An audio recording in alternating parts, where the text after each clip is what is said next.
1982's Halloween 3, The Season of the Witch, is essentially the bastard child that no one wants to talk about, especially amongst Halloween franchise fans. After Halloween and Halloween 2 from John Carpenter, it seems the story of Michael Myers has ran its course. And mind you, this is before slasher franchises were born and everyone was sequelizing them left and right. Just looking back over the decades, Friday the 13th's gone is about one movie away from a 13th chapter. Halloween itself has already seen about 9 films, 10 films. The Nightmare on Elm Street has already had about 8. So, hell, even Child's Play's had 5 or 6. So this is back in the infancy before anyone really thought about really sequelizing these horror films. So at the time, Halloween 3 came around, everybody, fans, including myself, back in '82, were looking forward to a new Halloween. It's like, yay, Michael Myers is back, this is going to be cool, this is going to be great. And much to many people's surprise, there was no Michael Myers to be found, except in a reference and a nod to the original in a commercial within the film. So, Halloween 3 Season of the Witch actually has nothing to do with the previous 2 films. And it's a standalone in the franchise and actually is a standout in the franchise. Looking back, like I said, as I mentioned, I guess I was 11 or 12, as a kid thinking, great, it's Michael Myers, and then I didn't get Michael Myers, and I thought it sucked. It's like that was lame. It wasn't. It was like, who wants to see that one? There's no Michael Myers in it. And then fast forward into '88, we finally get Michael Myers back, but then the pretty effective Halloween 4, the return of Michael Myers. But as a result, we got the franchise stereotypical. Michael Myers is back again. Let's say, yeah, okay, next year Michael Myers is back again. But back in the day, Carpenter and Deborah Hill wanted to make a new film every year with a Halloween theme. It didn't have to be about Michael Myers. It could have been about anything that explored Halloween.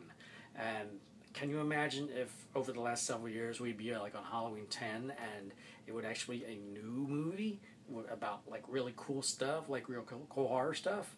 I would have loved to have seen the franchise go that route in retrospective. But alas, that's not what happened. So Halloween 3 Season of the Witch basically is a mystery, a science fiction mystery, horror mystery, where a doctor is trying to find out what is going on with masks, of all things. He runs into the daughter of someone who was brought in, and together they need to find out what exactly is going on with these Halloween masks. And they are led north in Santa Maria, I believe the name is, to meet the maker behind these masks, Connell Cochran, played by the great Dan O'Hurley. And as the film goes on, mysterious things go about, seeming like CIA, Secret Service type men just standing in the background, just staring like automatons. Weird stuff going on about these masks. Eccentric people that they're meeting, like a fellow client of Silver Shamrock, the novelty company, and what they're selling. And we get to meet those people. And I'm trying not to go into any specifics here because it's like I'm sure there are a lot of people out there who still haven't seen Halloween 3, the Season of the Witch, and I'm sure there are a lot of people who can totally know this movie from beginning to end. So, but let me say their investigation leads to them uncovering some supernatural stuff that just escalates as the film goes on, and it leads to a really great ending. One of the great endings in the Carpenter universe that not necessarily was directed by Carpenter, but is very Carpenter-esque. So, Halloween 3 Season of the Witch was written and directed by Tommy Lee Wallace, and this is his directorial debut.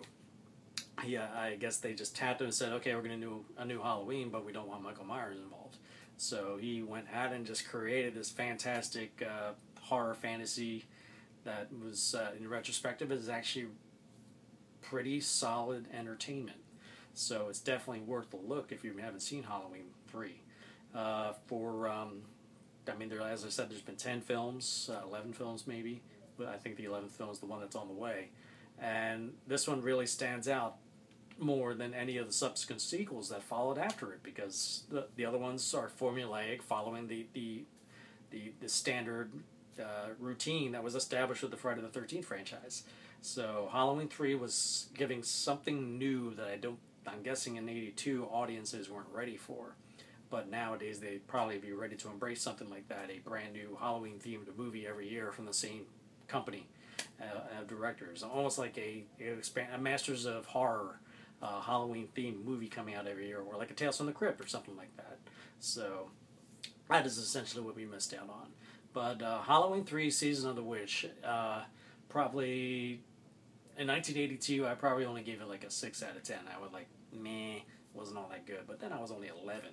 So as time moved on and I got new appreciation for the movie, I understood what exactly Carpenter was doing, and then I've seen the subsequent Halloween movies, and I'm thinking it's like, oh, that, and how the franchise went.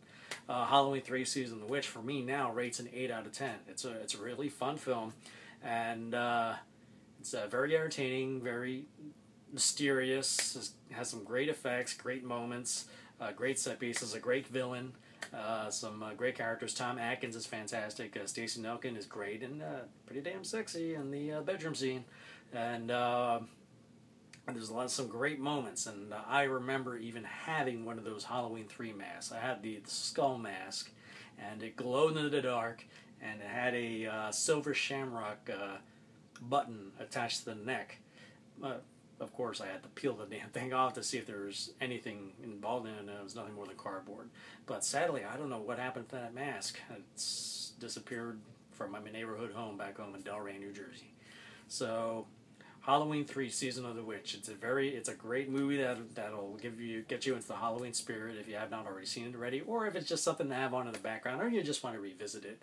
You can't go wrong there. Besides watching maybe the original Halloween, I think Halloween 3 would be a great companion piece.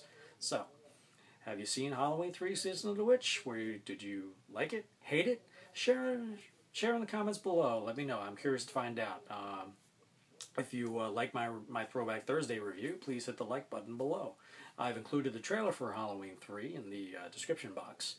And if you haven't already subscribed to my channel, please do, so you can stay on top of my reviews and other videos that I'll be creating in the near future. And you can stay on top of those and check those out as well. So, until next time, happy Halloween.